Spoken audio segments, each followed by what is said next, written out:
Bienvenidos a Dominicans in Tech, el podcast del Ministerio de Industria y Comercio y MIPYMES, en donde tenemos como propósito conectar la diáspora profesional en el sector de tecnología con el sector tecnología de República Dominicana. Hoy vamos a estar conversando con una persona muy especial para nosotros y una persona muy activa en el sector de tecnología de República Dominicana, que es María Waleska Álvarez, la presidenta del NAP del Caribe. Pero antes de eso, tocan las introducciones. Yo soy Jonathan Burnigal, el jefe de gabinete del Ministerio de Industria, Comercio y MIPYMES. Yo soy Michelle Aybar, presidenta de Girls in Tech República Dominicana.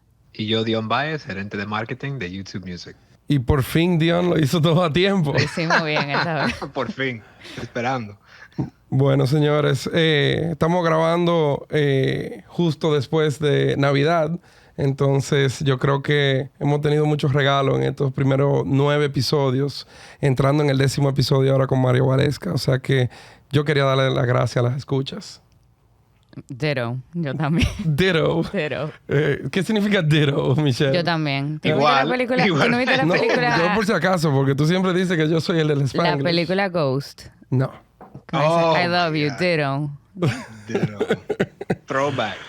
Sí. Bueno, señores, vamos a entrar en materia de una vez, porque yo sé que María Waleska, la conozco bien, la considero mi amiga, María Waleska, y la verdad que ella tiene tanto que contarnos que vamos a ir right into it. Entonces, hola María Waleska.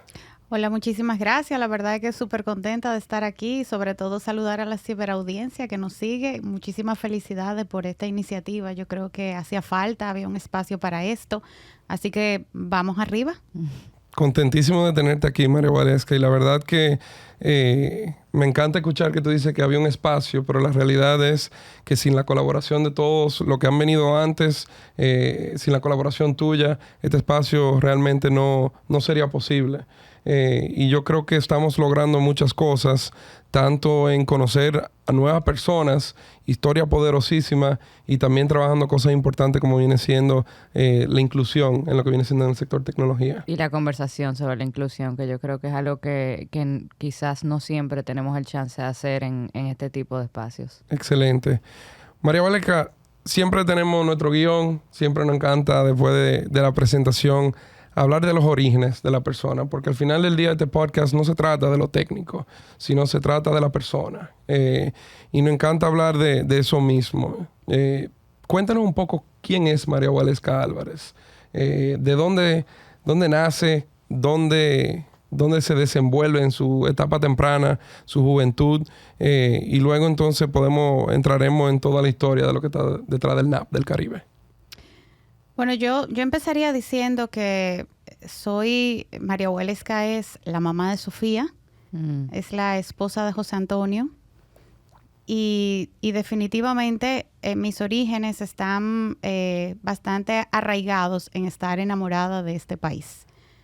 Yo soy dominicana, nacida en Colombia, y hace muchos años, antes de alcanzar la mayoría de edad, tuve que tomar la decisión de dónde quería yo desarrollarme y sobre todo cuál era el país al cual yo llamaba mi hogar. Y en ese momento, a pesar de tener la posibilidad de elegir otras nacionalidades, decidí elegir la nacionalidad dominicana. Tengo pasaporte dominicano. Viajo con mi pasaporte dominicano, a pesar de poder usar otros pasaportes donde no se requieren visa, porque me siento muy orgullosa de este país. Mi origen en la República Dominicana inicia cuando yo llego cerca de los 9 años al país, por un periodo supuestamente de 1 año. Por muchas razones familiares, mis padres deciden quedarse en la República Dominicana porque entendieran que era un país apropiado para generar y crear una familia, para desarrollar una familia y sobre todo que era un país de muchísimas oportunidades para mí. Con los años mis padres deciden nuevamente regresar a otros lugares, pero yo decido quedarme. Y en aquel momento, para aquellos que se estarán pensando si era que ella estaba enamorada de alguien, todavía no me había casado. Así que fue una elección propia de haber identificado en la República Dominicana un país con el que me sentía en realidad en mi casa. tuve la oportunidad de vivir en otros países, de estudiar en otros países. Estudié en la República Dominicana, pero estudié también en Europa, en los Estados Unidos. Y hace mucho tiempo entendí que República Dominicana era el lugar donde quería estar. Qué chulo esa historia. Qué diferente, porque casi siempre es al revés. O sea, la gente a esa edad quiere salir y vuelve, pero tú decidiste quedarte. Y eso para mí, eso es diferente. No hemos visto esa historia antes. Me hace pensar como en el hashtag que la gente usa de la familia por elección. Tú elegiste República Dominicana, o sea que es tu patria por elección. Eso es correcto, o sea, totalmente. Yo tuve la posibilidad de elegir y si tuviera que volverlo a hacer, mi elección sería exactamente la misma. Porque muchas veces me han preguntado si tuvieras ahora, con el nivel de madurez que tienes, con el nivel tal vez de conocimiento que tienes, con las vivencias que has tenido, ¿volverías a tomar esa elección? Y sin pensarlo dos veces, la respuesta sería que sí. República Dominicana es un lugar con grandes oportunidades, pero sobre todo que si nos sentimos orgullosos de lo que estamos haciendo y de dónde estamos, podemos generar cosas muy positivas para nuestro país y para el entorno. ¿Qué edad tú tenías cuando tus padres se fueron y tú decidiste quedarte? Yo tenía 22 años Okay. cuando mis padres optaron por regresar a otro país, a los Estados Unidos. Y en ese momento yo recién regresaba de estudiar fuera. Mis padres me propusieron que continuara otros estudios y que me fuera a los Estados Unidos. Y en ese momento, pues la decisión fue absoluta de quedarme en el país y generar mi carrera, mi familia y todo lo que fuera mi desarrollo personal y profesional en la República Dominicana. A mí me encanta esa historia, María Waleska, porque obviamente tú tenías grandes oportunidades, yo creo, en otros países, pero tú decidiste venir. Yo creo que yo tuve una experiencia similar cuando yo decidí regresarme también.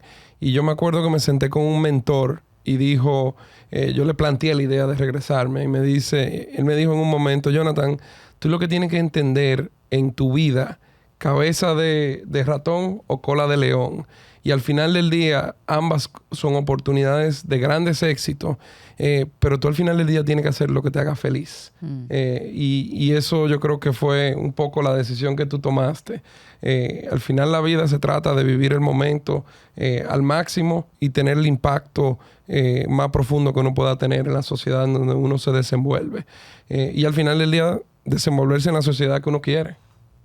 Sí, eso es así. Y no solamente eso, la posibilidad de crear cosas. A mí me mueve muchísimo tener la oportunidad de desarrollar, de tener la posibilidad de generar nuevas oportunidades. Y la verdad es que en un país como la República Dominicana, tú tienes esa posibilidad. Correcto. Aquí hay muchas cosas por hacer. 100%. Y no verlo nada más dentro de lo que es República Dominicana. Y yo creo que ahí, por ejemplo, la diáspora juega un rol importantísimo. Si fuéramos capaces de crear esos puentes que tenemos entre la República Dominicana y otras latitudes, y en especial con los Estados Unidos, las posibilidades de los dominicanos fueran simplemente inimaginables, porque tendríamos la posibilidad de potencializar todo ese talento que tenemos aquí, toda esa innovación, esa creatividad, ese emprendimiento, con la posibilidad de generar muchísimo valor en otras latitudes y con unos mercados mucho más grandes. Y para hacer eso no se necesita necesariamente salir de la República Dominicana. Es que desde aquí tengamos la capacidad de pensar en ideas regionales, en ideas exponenciales, apalancados en muchísimo valor de la diáspora en los Estados Unidos. Totalmente. Y qué bueno que tú lo dices, porque esa es la misión en que estamos. Cada una de las personas que ha venido al podcast ha hablado de ese deseo de construir ese puente. Y yo creo que tenemos muchas escuchas que también no han podido ser, vamos a decir, invitados al podcast, pero que también nos han mandado mensajes poniéndose a la orden, o mejor dicho, pidiéndonos involucrarse de la forma que puedan. Sí, el dominicano, yo lo comenté en un podcast anterior, que nos apoyamos mucho, mutuamente, independientemente nos conozcamos o no. Desde que inició el podcast, yo he tenido reuniones con 2 dominicanas fuera del país que no conocía y que les encantó lo que escucharon y dijeron, arriba Dominicana, nos conectamos y es como tenemos eso dentro de nuestra sangre, o sea, el ser serviciales, personas que nos apoyamos y creo que eso es algo que tenemos que explotar a través de esto que estamos haciendo. Y con nuestro embajador Dion Baez allá en la diáspora. Una pregunta, a los 22 años, ¿ya tenía una idea de qué negocio quería desarrollar o en qué trabajo quería hacer ese tiempo? Porque me imagino que estaba sola a los 22 años y los padres aquí. ¿Cómo te sentías? Sí, ¿y qué estudió, vamos a decir? ¿En qué momento tú estabas en esos 22 años? Quizás háblanos de eso un poco, de los 4 años antes y el punto de inflexión, llamémoslo. Mira, la realidad es que yo siempre supe y siempre entendí que la tecnología iba a ser parte de mi vida. Muy influenciada por mi padre. Mi papá es una persona que se ha manejado en el mundo tecnológico, es ingeniero en sistemas, toda su vida ha trabajado precisamente con tecnología. Así que yo crecí en medio de los mainframes de IBM, hablando con la gente de Microsoft, trabajando con las grandes marcas tecnológicas. Yo crecí en ese entorno. Cuando tuve que tomar la decisión de qué estudiar, en aquel momento me debatía entre si estudiar una carrera en las ciencias sociales, porque si bien siempre supe que quería trabajar en tecnología, a mí me gustaba el tema de política pública, me gustaba el tema de incidir, de transformar, precisamente de poder generar cambios. Vamos a decir que yo fui medio activista toda mi vida. Sacaba los permisos de mis promociones, me tocaba ser la expositora desde muy temprana edad en el colegio y demás. Así que yo creo que eso me venía en la sangre. Así que en ese momento tomé la decisión de estudiar Derecho, pero con la firme convicción de que me iba a especializar en tecnologías de información y comunicación tan pronto concluyera la carrera. Y era un momento bastante interesante porque no había en aquel momento ni siquiera especialidades, ni había la posibilidad de apoyarme en incluso profesionales del derecho que estuvieran involucrados en los temas de tecnología, porque era un tema pues bastante reciente, no era un tema que se había explotado mucho en la República Dominicana. En aquel momento no había ninguno de los marcos legales que hoy en día conocemos vinculados a las tecnologías de información y comunicación. Así que fue muy retador. Pero la verdad es que, respondiendo directamente a tu pregunta, yo creo que como desde los 14, los 15 años, siempre tuve claro que yo quería estar involucrada en la tecnología y no como un consumismo. No era usar la tecnología para las cosas triviales, era ver cómo usábamos las tecnologías para producir, para ser mejores personas, para tener mayor inclusión. Y entonces eso pues me llevó a estudiar Derecho. Mi tesis de Derecho fue lo que hoy en día es la Ley de Comercio Electrónico, precisamente. Wow. Y fue muy controversial porque cuando yo sometí mi proyecto de tesis, tuve profesores que cuestionaron muchísimo si eso realmente era lo apropiado para una licenciatura en Derecho. De hecho, tuve profesores y jueces de mi tesis que decían, pero es que tú no estás entregando una tesis de Ingeniería en Sistemas. Y fue bastante controversial. Pero ahí debo de mencionar que recibí muchísimo apoyo de personas que tuvieron la visión de entender que sí, que si bien en ese momento no había un marco legal, que si bien en ese momento el tema no estaba presente en nuestra agenda, era importante empezar a hablar de esto y me dieron muchísimo apoyo. Y ahí vienen esos mentores a los que tú te referías hace un momento, Jonathan, personas como Leonel Melo, personas como Jaime Ángeles. Shout out alert al doctor Melo. Amigo mío también. Que en aquel momento me abrieron las puertas para apoyarme en una propuesta que era disruptiva. Y así pues empieza mi camino en la tecnología. Entonces termino Derecho. Qué grande. Te puedo hacer una pregunta ahí, María Valesca, Sí. nada más para poner en contexto y por favor no me mate, pero ¿de qué año estamos hablando? Estamos hablando de que yo terminé la universidad con 20 años. Estamos hablando del 2000. Okay. Presenté tesis en el 2001. Ok, o sea que justo en el .com bubble, en donde prácticamente aquí todavía no había más nada que dial-up internet, yo creo. ¡Qué visión! Correcto. Y entonces en ese momento, pues empieza mi inmersión en esa combinación de estar en el mundo del derecho, en el mundo de telecomunicaciones, que era lo más cercano a la tecnología, que ya en ese momento tenía grandes avances en la República Dominicana. Nuestro país siempre ha sido un líder en materia de telecomunicaciones y entonces pues empecé a involucrarme en los temas de telecomunicaciones, propiedad intelectual, tecnología. Luego, pues me voy a estudiar fuera, me especializo precisamente en temas de tecnología, en temas de negociación y arbitraje, porque entendí que había que negociar mucho para posicionar el tema de tecnología en nuestra agenda y decidí fortalecer esas competencias. Una pregunta, ¿tú crees que esa visión que tú tuviste para la tesis, que era muy adelantada para donde nosotros estábamos en el país, viene dada por la exposición que tú tuviste a la tecnología a tan temprana edad? Sí, totalmente. Yo estoy absolutamente convencida que yo haber tenido la exposición que tuve y sobre todo haber tenido la posibilidad de ver desde muy temprana edad todos estos conceptos tecnológicos y escuchar todas estas jergas, a mí pues definitivamente me influenciaron y por eso mi papá ha sido un gran influyente en mi desarrollo personal y profesional. Y de mi mamá definitivamente aprendí que los negocios pueden ser de hombres y mujeres en igualdad de condiciones, porque mi papá trajo a mi vida toda la parte tecnológica, pero mi mamá trajo toda la parte del emprendimiento, del activismo, de no tenerle miedo al trabajo, de no tenerme miedo a atreverme, porque debo de decir que mi mamá, la verdad que me enseñó desde muy temprana edad a que mi mamá era empresaria, era ama de casa, era madre, o sea, pero sobre todo era muy independiente.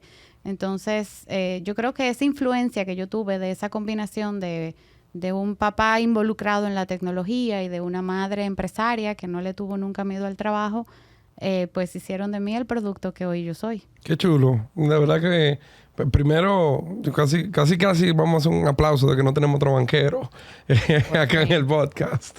Pero es interesantísimo escuchar una carrera que no es tradicionalmente emprendedor, que viene siendo la carrera de ser abogado.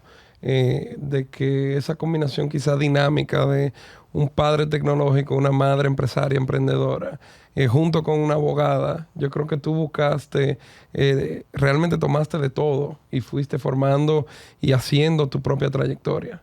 No, y que estás usando esa base o ese aprendizaje que tuviste tan joven para ser voz para otras personas y para poder realmente hacer un cambio en nuestra sociedad. Y eso para mí tiene un gran valor. María Waleska, ¿y cuáles fueron tus primeros empleos? Mencionaste que te graduaste muy joven, a los 20 años de la universidad. Wow. Y luego entonces hiciste una maestría, que no creo que mencionaste en qué y en dónde. Pero háblanos de ese periodo, porque ahí entramos a los 22 años, post maestría, y donde asumo yo te empleaste.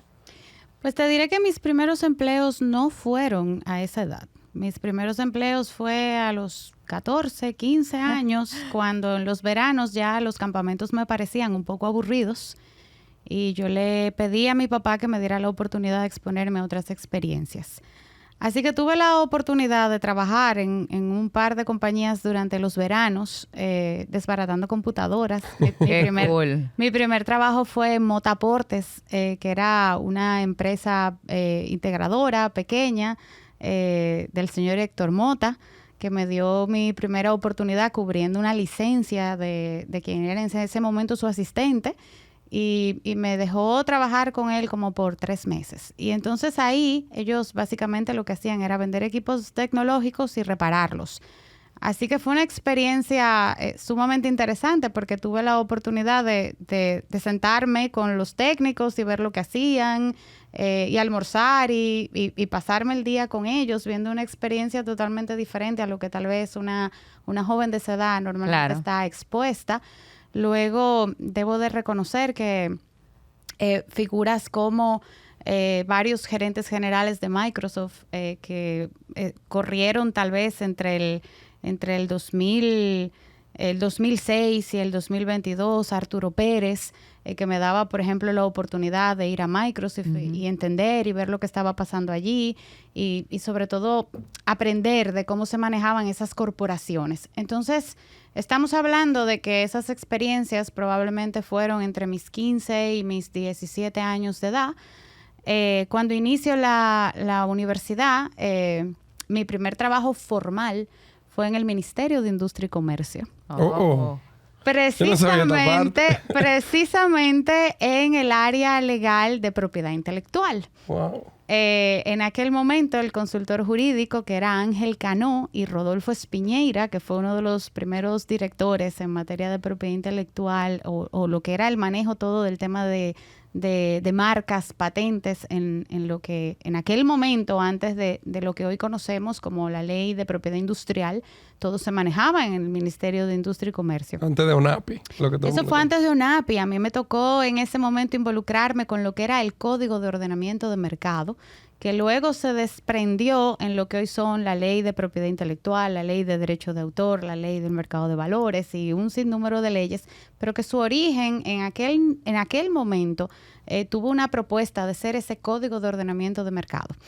Entonces, yo tendría en ese momento 17 años, arrancaba la carrera y allí duré unos 2 años trabajando con todos estos temas de propiedad intelectual, promoviendo el tema de comercio electrónico, porque yo entendía que era necesario que el país empezara a involucrarse.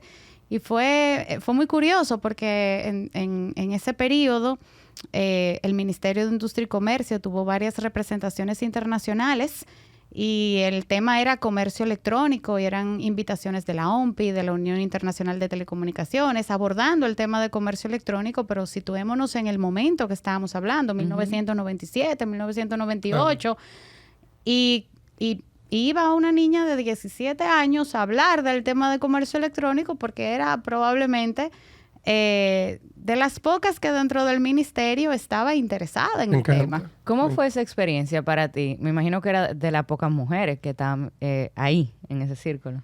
No solamente era de las pocas mujeres, o sea, todos los demás podían ser mis abuelos. Ajá.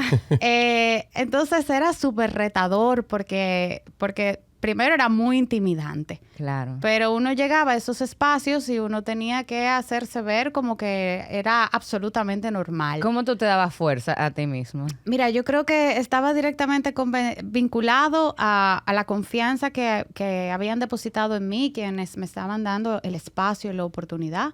Y ahí, por ejemplo, Rodolfo Espiñeira, Ángel Cano en ese momento, el señor Tapia, que trabajaba muy directamente con el ministro de aquel momento. Fueron personas que creyeron en una joven de 17 años que venía con una serie de ideas disruptivas, con un convencimiento absoluto de que nosotros teníamos que abordar estos temas de comercio electrónico, y ellos pues confiaron en mí. Y por otro lado tenía a mis padres, que aunque les preocupaba muchísimo que yo estuviera expuesta a temprana edad a estos ambientes, eran ambientes complejos, política, muchos eran fuera del país, y yo tenía 17 años. Claro. Pero mis padres siempre me enseñaron que primero me enseñaron valores. Y en ese punto yo creo que ellos habían confiado en que lo que me habían enseñado por muchos años tenía que surgir efecto. Entonces, ¿qué me daba fuerza? Me daba fuerza no defraudarlos, me daba fuerza crearme un espacio, porque yo entendía que estaba teniendo una oportunidad que pocos jóvenes probablemente a esa edad tenían, y que de mí dependía yo poder crecer o parar mi carrera en ese momento. Así que yo creo que eso a mí me dio muchísima fuerza y estuvo muy vinculado a esa confianza que me dieron, a la oportunidad que me dieron, y yo me sentía demasiado agradecida con ellos, con mis padres, con mis mentores, con quien en ese momento estaban dándome el espacio.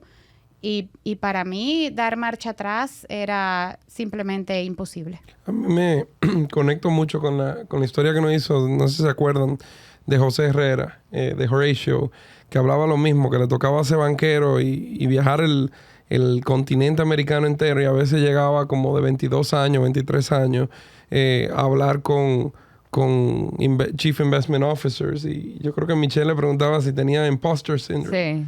Pero donde yo lo que quería decir es a las escuchas jóvenes que están en posiciones donde a veces dicen, esto no me debería de estar tocando a mí, yo soy muy joven. En vez de tener miedo... O ellos saben más que yo. Correcto. Lo que hay que realmente saber es que probablemente estás en esa posición por una razón, porque te has destacado y tienes realmente una oportunidad de crecer profesionalmente, y ojalá tengas el apoyo también que alrededor que te haya puesto ahí porque saben que tú puedes hacerlo. Y yo creo que eso va desde los mentores en el trabajo, los jefes que empoderan gente joven de alto potencial, y también los padres que le dan la oportunidad a los hijos a desenvolverse en ambientes, llamémoslo, no tradicionales de la edad que uno tiene. Pero esa historia yo no me la sabía, María Wale, que me encantó. Y que lo deja ser quienes son. Antes de entrar en la parte de empleo y demás, me causa curiosidad, ¿cuál era tu decoración en tu habitación? 14, 15 años. Mira, yo vengo de una familia muy tradicional y conservadora. Ya. Así que yo creo que no había nada disruptivo desde el punto de vista, vamos a decir, de decoración, colores y demás.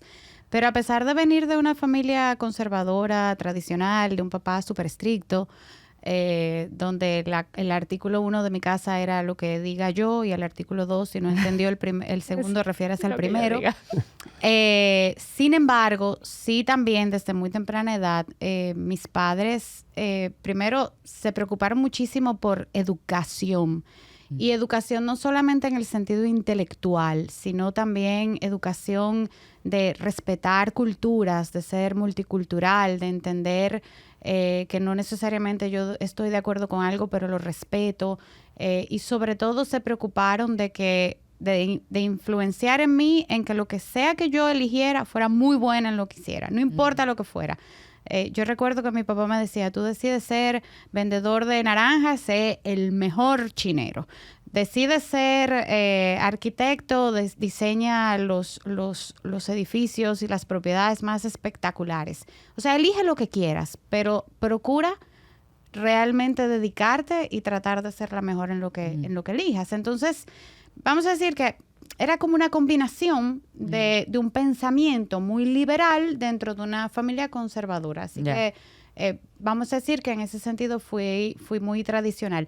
Debo además rescatar que por esa exposición a muy temprana edad me tocaba vestirme muy formal para aparentar un poco de edad en esos espacios. Es más, confieso que llegué a comprar unos lentes sin aumento para en cierto espacio ponérmelo, porque yo decía, esto me da como un poco más de edad. Y eso, obviamente, combinado con haber elegido estudiar Derecho, que es una carrera sumamente conservadora en la República Dominicana, pues eso me llevó a tener vamos a decir, una exposición muy formal en lo que era mi código de vestimenta, mi forma de expresarme, de hablar. Con los años he promovido algunas disrupciones. María Waleska anda en tenis aquí ahora mismo, señor. Importante mencionar. Cosas como estas de llegar a un consejo en vestido y tenis. Claro. De llegar a reuniones realmente importantes sin usar suit. Y creo que esto es importante porque hablando de tecnología, hablando de innovación, yo creo que una de las cosas más retadoras que tenemos es romper ciertos estereotipos. Y aquí viene precisamente una de las preguntas que me hacías, el tema de la mujer. Hay un mito de que las mujeres no necesariamente tienen una participación activa en la tecnología, en la innovación. Y para mí es un mito que yo creo que hay que romper ese estereotipo, hay que romper el estereotipo de que las mujeres no son buenas en matemáticas cuando sí lo son, de que las mujeres tal vez por su contextura física no tienen las habilidades para hacer ciertas cosas tecnológicas que puedan requerir fuerza física, pero en realidad cuando vamos a ver lo que son las áreas operativas, en realidad tampoco los hombres en gran medida hacen ciertas tareas físicas. Hoy en día para eso está la robótica y una serie de elementos que ya empiezan a cambiar esos estigmas. Y yo creo que a mí me tocó pasar de haber tenido que a temprana edad asumir un rol muy formal para precisamente mitigar un poco el impacto de mi juventud y con los años ir aprendiendo que era necesario romper ese estereotipo haciendo cosas disruptivas como llegar a una reunión de un banco en tenis. Chulísimo. Me encanta. María Valesca, vamos a darle un poco un fast forward hasta que lleguemos al punto en donde tú te conviertes en María Valesca, la que empezó el proyecto del NAP del Caribe. Porque quiero que hablemos mucho sobre el NAP, porque yo sé que es una historia profunda, una historia de mucha importancia para la estructura de telecomunicaciones y tecnología de República Dominicana. O sea que háblanos rápidamente, después de esa experiencia a muy joven edad, cómo fuiste evolucionando como profesional y en qué momento encontraste ese proyecto en el cual volcaste, vamos a decir, toda tu energía y que se ha convertido, yo creo que en un proyecto que a veces yo personalmente no sé si estoy hablando con María Valesca o estoy hablando con el NAP o el NAP o María Valesca.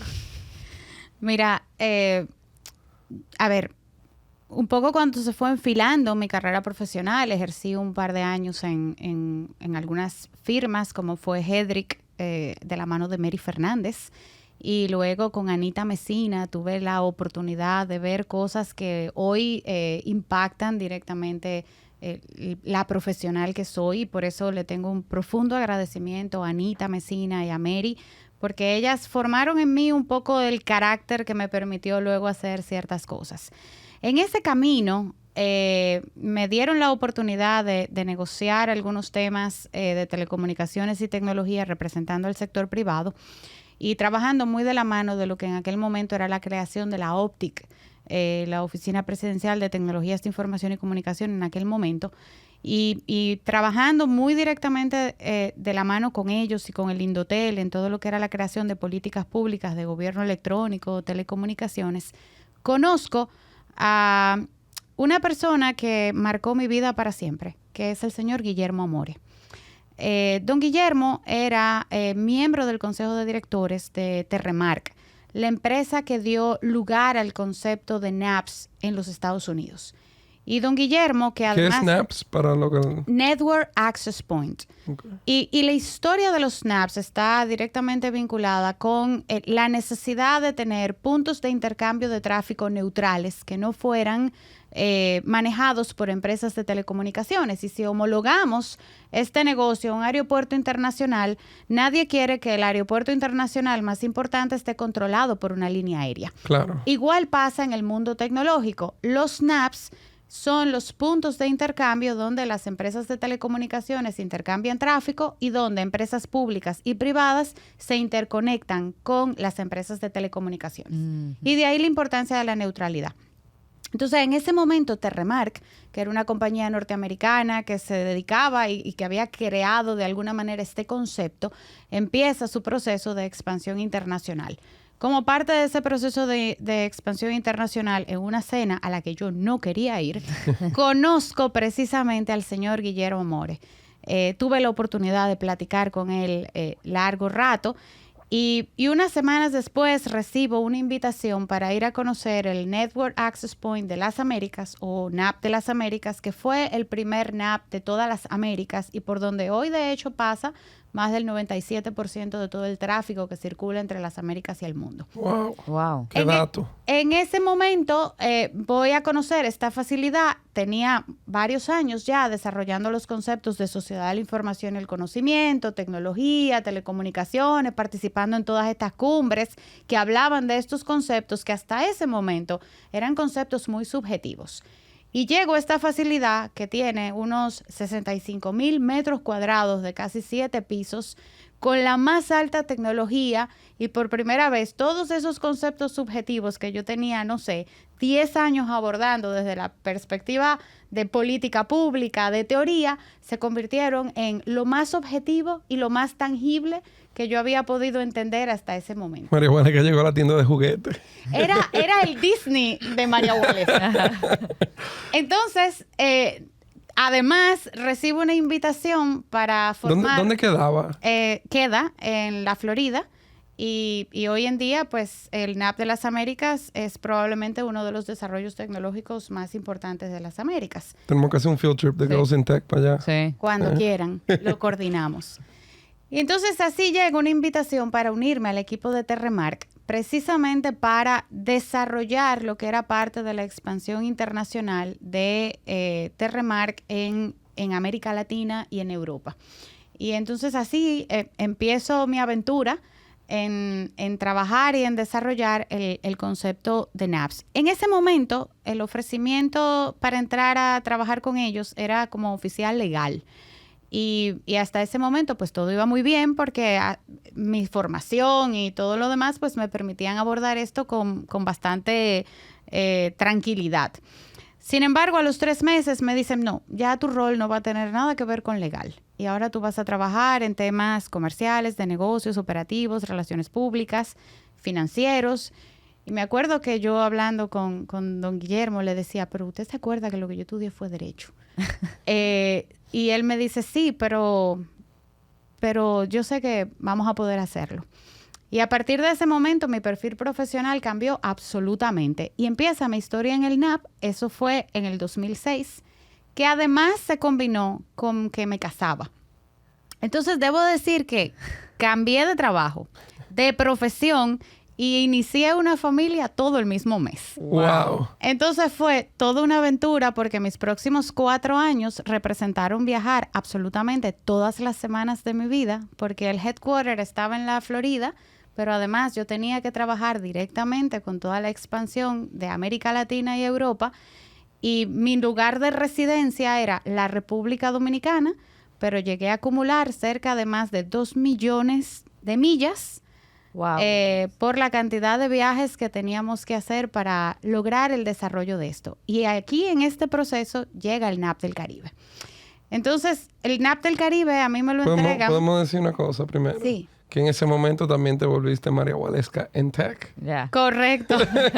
Tenemos que marcar esto en el episodio Sí, también. es muy probable. Esto fue tal vez el momento más decisivo de mi vida. Y que hoy confieso que tomé una decisión con absoluto terror.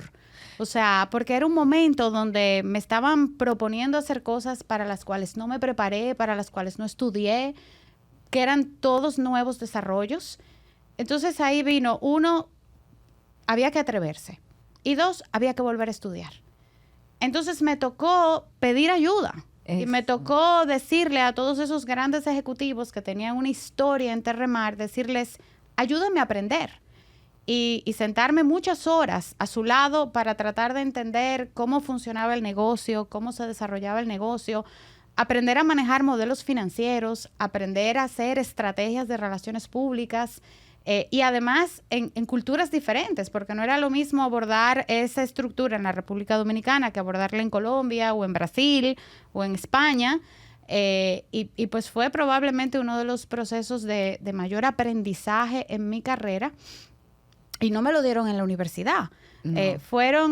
Pero hubo muchas personas dispuestas a enseñarme y eso yo creo que es algo relevante para esta conversación porque cuando decidimos entrar o incursionar en nuevas cosas, yo creo que primero tenemos que saber cuándo hay que pedir ayuda y pedirla. Y seguro van a haber muchas personas que van a estar dispuestas a darla. Entonces, así empieza María Waleska in Tech, con toda una nueva formación. Una pregunta antes de que tú entres ahí. ¿Cómo fue para ti, bueno, luego de venir de haber estudiado una carrera, saber mucho sobre esa carrera desde muy joven, estar expuesta a espacios donde tú dominabas, la materia que dominabas? ¿Cómo fue para ti decir, no sé? O sea, por primera vez. Mira, fue aterrador. Claro. Porque había, o sea, el miedo a equivocarme, el miedo a fracasar.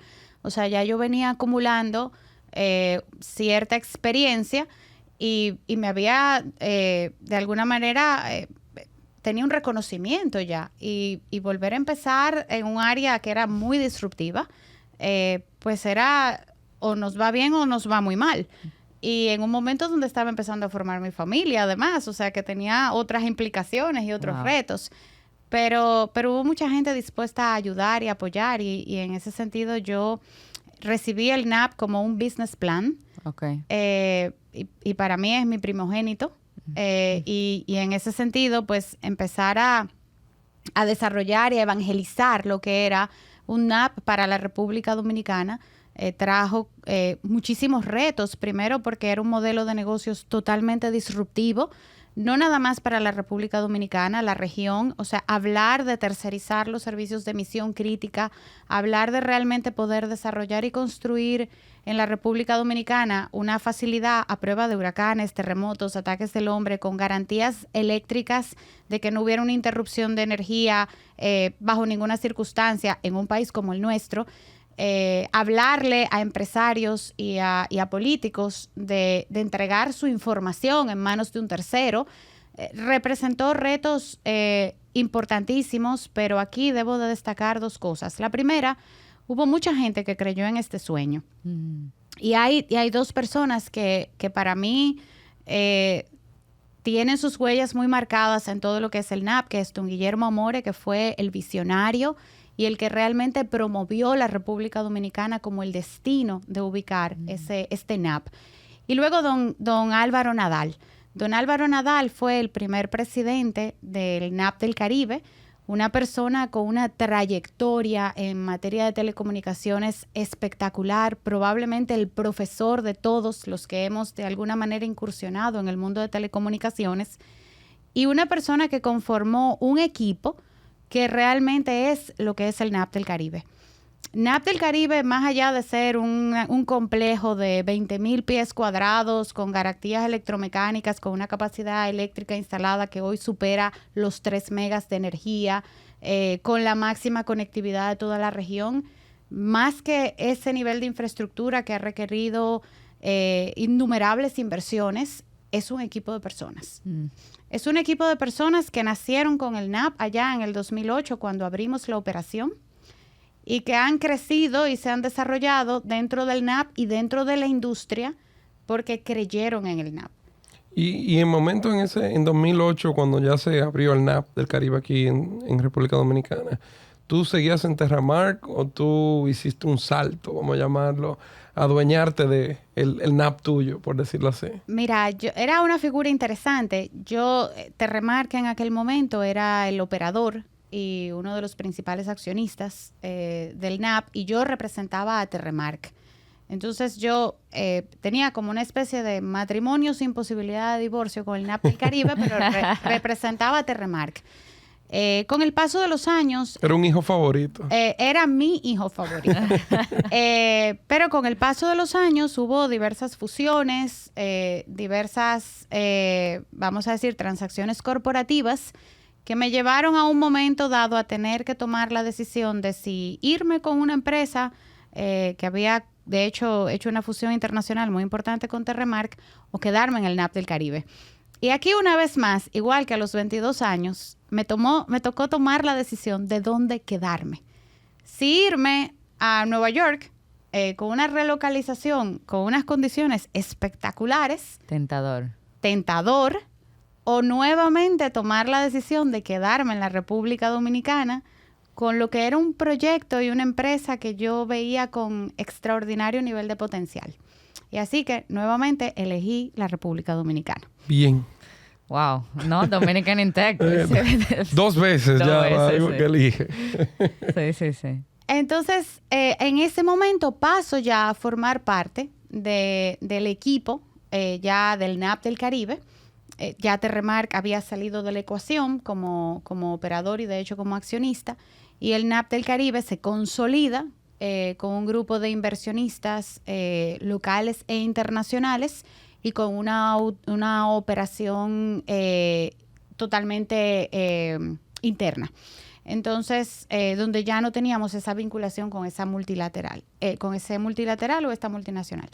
Entonces ahí paso ya a formar parte del equipo del NAP del Caribe en lo que fue una posición de vicepresidenta ejecutiva y acompañar y apoyar directamente todo lo que fue el resto de la expansión y la consolidación del NAP en sus diferentes soluciones. Y aquí viene una parte importante porque hasta ese momento NAP era solamente lo que era la figura del Network Access Point y soluciones de data center. en ese momento empieza toda una transformación dentro del propio NAP, de llevar al NAP ya no solo a soluciones de NAP y data center, sino llevarlo a todo lo que eran las soluciones de cloud y de ciberseguridad. Y así es como posicionamos al NAP en aquel momento como el pionero, no solamente en haber evangelizado y traído por primera vez al país todo el tema de data center, de puntos de intercambio de tráfico neutrales, sino que posicionamos la primera plataforma de cloud que tuvo la República Dominicana para toda la región de Caribe. Y de hecho, la primera plataforma de cloud de toda la región fue la que se colocó en el NAP del Caribe. Luego, con los años... Primera ciudad y primera nube. Correcto. Y luego entendimos, además, que ya los ataques no eran físicos. Uh-huh. Y eso nos llevó a desarrollar con mucha importancia y fortaleza todo el tema de ciberseguridad. Uh-huh. Precisamente abriendo la primera división de ciberseguridad que tuvo el país con el primer Security Operations Center, o SOC, que tuvo la región localizado nuevamente en la República Dominicana. Wow. Y aquí quiero hacer un paréntesis para que veamos qué tan importante ha sido la República Dominicana en materia tecnológica y que no necesariamente la gente así lo reconoce, pero hemos sido pioneros en muchas cosas, mucho más allá de ser la ciudad primada de América. Fuimos el primer país fuera de los Estados Unidos, de todas las Américas, en tener el primer sistema celular. Fuimos el primer país de todas las Américas fuera de los Estados Unidos en tener los sistemas de fibra óptica más avanzados. Fuimos el primer país de la región en tener un NAP, fuimos el primer país de la región en tener una plataforma de nube y fuimos el primer país de la región en tener un Security Operations Center de escala avanzada usando inteligencia artificial. Y lo que queda todavía para que los dominicanos hagamos primeras cosas. Qué orgullo y cuánto aprendizaje. Sí, yo no tenía esto en el radar. O sea que esto es muy impresionante, María Waleska. La verdad que tu historia de tu bebé, como tú dices, del NAP, trajo mucha modernidad también a República Dominicana. Obviamente, como bien dijiste, guiada por personas, más que necesariamente equipamiento físico. María Waleska, indudablemente el NAP se ha convertido en un tema ya central de la operatividad de República Dominicana. Y eso yo creo que ya se ha convertido en una marca que todos conocemos, especialmente la gente en tecnología y todo el mundo que nos está escuchando. Pero yo quería abrir un capítulo nuevo, que lo empezaste a hablar al inicio cuando mencionaba que tú eras una persona un poco inquieta cuando joven, un poco revolucionaria, que te gustaban el tema de políticas públicas. Y eso es algo que tú has desarrollado también durante tu carrera profesional. Háblanos un poco de María Waleska, la mentora, la apasionada por la educación que también mencionaste. Cuéntanos un poco ese aspecto de tu vida y tu día a día. Mira, yo estoy convencida de que todos los que de alguna manera hemos podido alcanzar desarrollos personales y profesionales importantes con los cuales hoy nos sentimos satisfechos, ha estado muy marcada por la influencia de personas, por el apoyo, por precisamente esos mentores que nos enseñaron, que nos dieron la oportunidad. Si te fijas, a lo largo de esta conversación he mencionado a personas que son para mí muy relevantes y con los cuales toda la vida tendré una deuda de gratitud. Todas esas personas que he mencionado y de manera muy especial a don Guillermo Amore y a don Álvaro Nadal, que fueron mis mentores. Todavía lo son. De hecho, don Guillermo sigue siendo la persona a quien yo consulto para absolutamente todas las decisiones que deba de tomar, personales o profesionales. Entonces llegó un momento de la carrera donde yo también entendí que yo tenía que devolver lo mismo.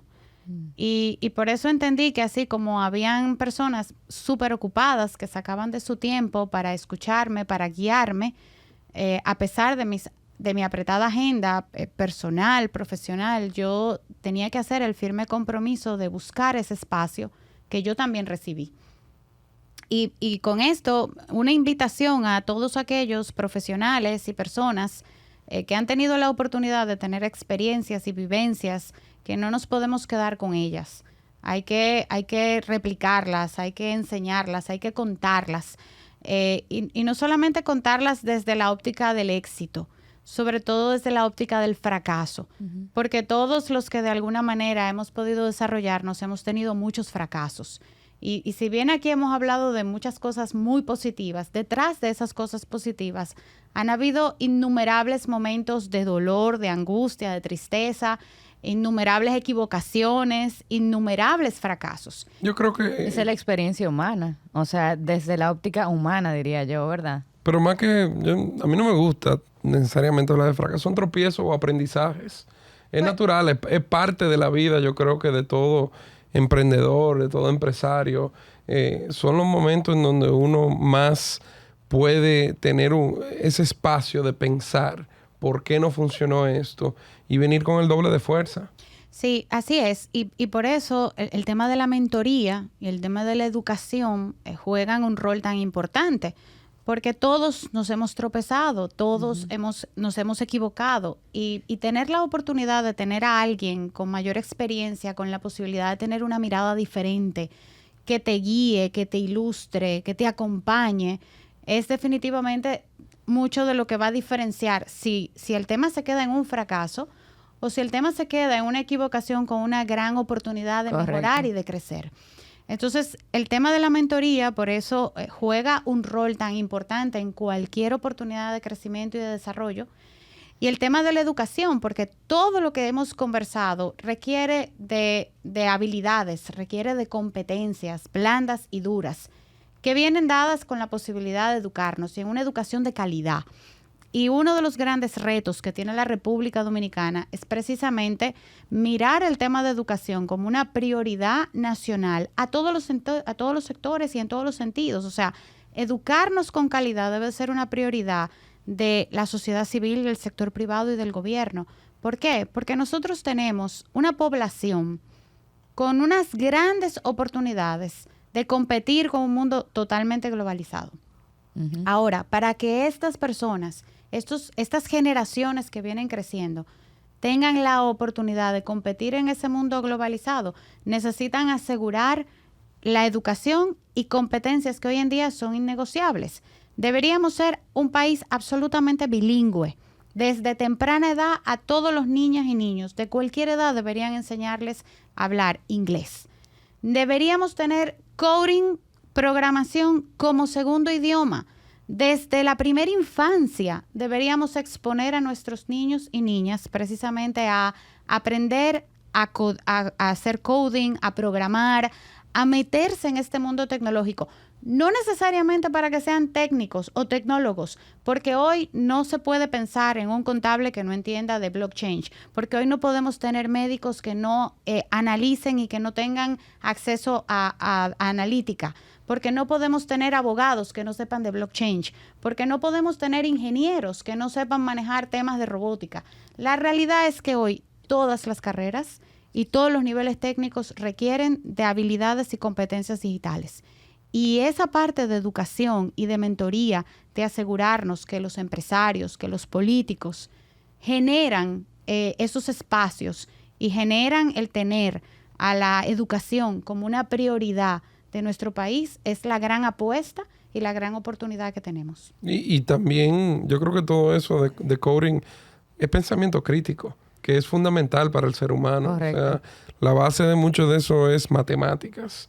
Y yo soy fanático del tema de pensamiento crítico, o sea, y lo vemos en formas a veces antiguas, hacer un rompecabezas. O sea, el tú sentar a un niño o una niña a pensar en cómo yo descompongo un problema grande a pedacitos digeribles, le abre la mente y le da un empoderamiento enorme para el resto de su vida. No te vayas muy lejos. Hazle una pregunta a ese niño o a esa niña y dale un buscador y va a encontrar una cantidad de respuestas que tú ni siquiera te hubieses imaginado. Con relación a la educación, María, y el tema de género, que lo tengo que traer a la mesa por la naturaleza de lo que yo hago, tú sabes que la cantidad de mujeres en áreas de tecnología es muy bajita en comparación con los hombres. Creo que es el 11%, quizás tú tienes la cifra más... menos de ahí. Un poquito menos de ahí. ¿Por qué tú crees que esto se da y qué tú crees que tenemos que estar haciendo para cambiar eso? Mira, yo creo que se da primero por el tema del estereotipo. Ujú. Desde muy temprana edad, a las niñas les regalan una cocina y a los Exacto. niños les regalan los jugueticos Los para Lego. que armen los Legos.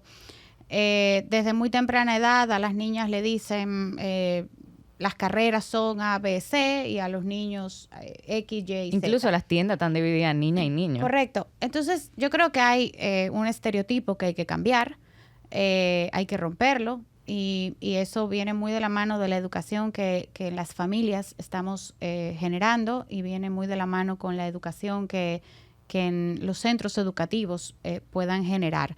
O sea, hay que asegurarnos que las niñas entiendan que tienen un espacio en las carreras técnicas sin ningún tipo de limitaciones. Yo creo que también hay que romper el estereotipo de las matemáticas, de cómo enseñamos matemáticas. La gran mayoría de niños terminan con miedo a las matemáticas cuando puede ser lo más divertido, cuando realmente lo enseñamos desde temprana edad con esa visión, no con ese temor que muchas veces se inculca desde pequeños. Y yo creo que ahí hay un gran trabajo por hacer desde la parte educativa. Yo creo que hay que visibilizar también, porque hay muchas mujeres que han tenido impactos profundos en todo el tema de tecnologías y de investigación y de ciencias, y lamentablemente no les hemos dado la visibilidad Role models. debida.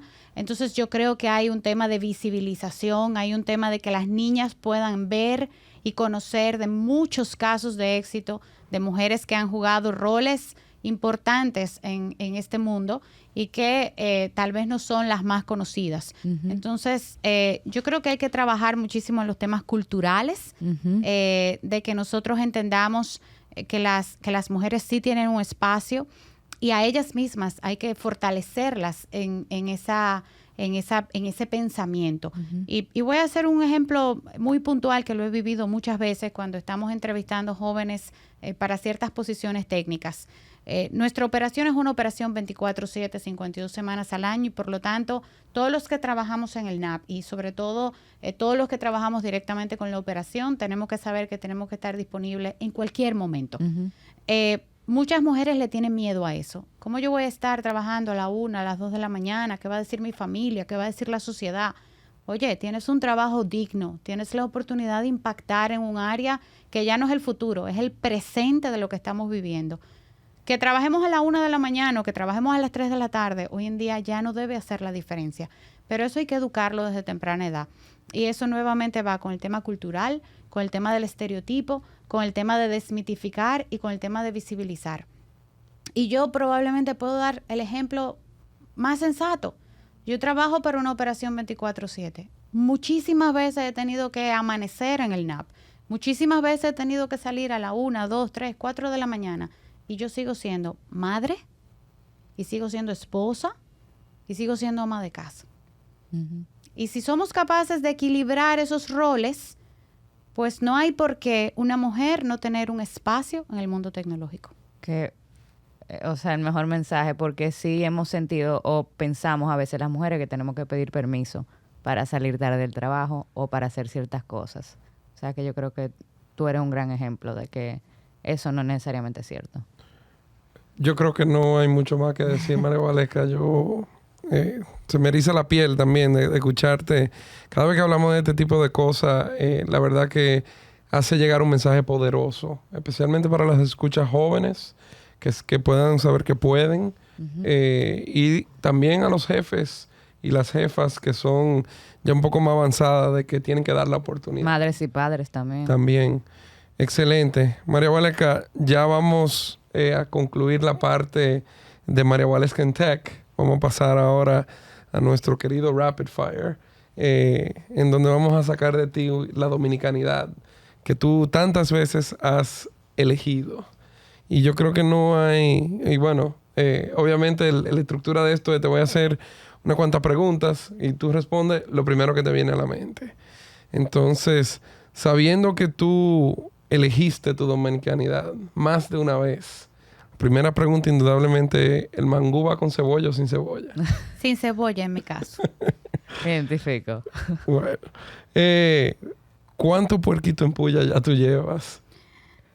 No me he comido el primero, no en puya, Pero mi esposo hace un cerdito relleno de moro buenísimo. Y llevo 2. Excelente. La primera impresión de una persona que conoce la parte del data center, del NAP, cuando va a visitar. El Disney World de los techies. Geek Alert. Of course. Y por última, y esta es una pregunta muy importante, ¿tú todavía guardas los MP3 de la música que tú bajaste de Napster? Pues no, ese era el departamento de mi esposo. Así que la realidad es que no, pero seguro que en mi casa existen. En mi casa cada vez que hacemos limpieza salen CD. Ajá. Seguro que aparecen en la casa. Yo imprimía hasta el cover del CD, lo cortaba y todo. Sí. A mí me regalaban varios de esos. Dion, la suerte es que Dion lo subió todo a YouTube ya, o sea que no hay que guardarlos. Buenísimo, María Waleska. No queda más que agradecerte. Tú eres el primer episodio del año 2022, o sea que hemos arrancado este nuevo año con una tremenda entrevista, con un tremendo mensaje. Yo creo que un mensaje que nos empodera a todos a ser líderes en los espacios en donde donde nos desenvolvemos, y de saber que los dominicanos podemos ser los primeros en muchas cosas. Y eso es genial para el primer episodio del año, porque todos tenemos nuestra lista de misión del 2022. O sea que mil gracias por acompañarnos. Pero antes de cerrar, Jonathan, antes de eso, siempre preguntamos si la invitada tiene algún un mensaje. Ya voy con... Ay, que tú doraste un ching ahí. Yo sé. Yo siempre lo hago de maldad, Michelle. Para ponerme nerviosa. Correcto. Entonces, hablando de esas resoluciones del año, mándanos a todos con una colectiva de qué puede hacer el dominicano en el sector de tecnología. El dominicano yo creo que puede hacer lo que sea que se proponga. Mi mensaje tal vez sería: no dejen de innovar, no dejen de atreverse, apuesten por el uso de la tecnología de forma inteligente, no de consumo para cosas triviales, sino usar la tecnología para ser más competitivos, para ser más inclusivos. Pero sobre todo, hagamos una apuesta por la educación de calidad. Porque el mundo tecnológico requiere sobre todas las cosas, de un talento humano preparado. Y como país tenemos la oportunidad de posicionarnos dentro de los líderes de toda la región. Para ello, hagamos una apuesta en educación de calidad y en tecnología y en innovación de manera inteligente. Love it. Me encanta. Bueno, señores, con eso concluimos este 10º episodio de Dominicans in Tech, el podcast que trata de conectar a los dominicanos alrededor del mundo que están desenvolviéndose en el sector de tecnología. No dejen de seguirnos en las redes sociales del Ministerio de Industria y Comercio, así como las plataformas en donde nos están escuchando, que son Spotify, YouTube y también Apple Podcast. No dejen de darle el follow para siempre estar enterados de los nuevos episodios. Así también nos pueden seguir en nuestras redes personales. En la mía, de Jonathan Burnigal, son Burnigram en Instagram y BurniTweet en Twitter. Michelle Aybar en todas las plataformas. Y Girls in Tech también. Y Girls in Tech DR en Instagram. Dion, shout out with your handle. @Dion Bias en Instagram. Y ahí por todas esas vías se pueden enterar de las novedades de este podcast y todas las ideas que tenemos de cómo seguir interactuando con esta tremenda comunidad. Gracias a todos por escucharnos y hasta la próxima entrega. Gracias.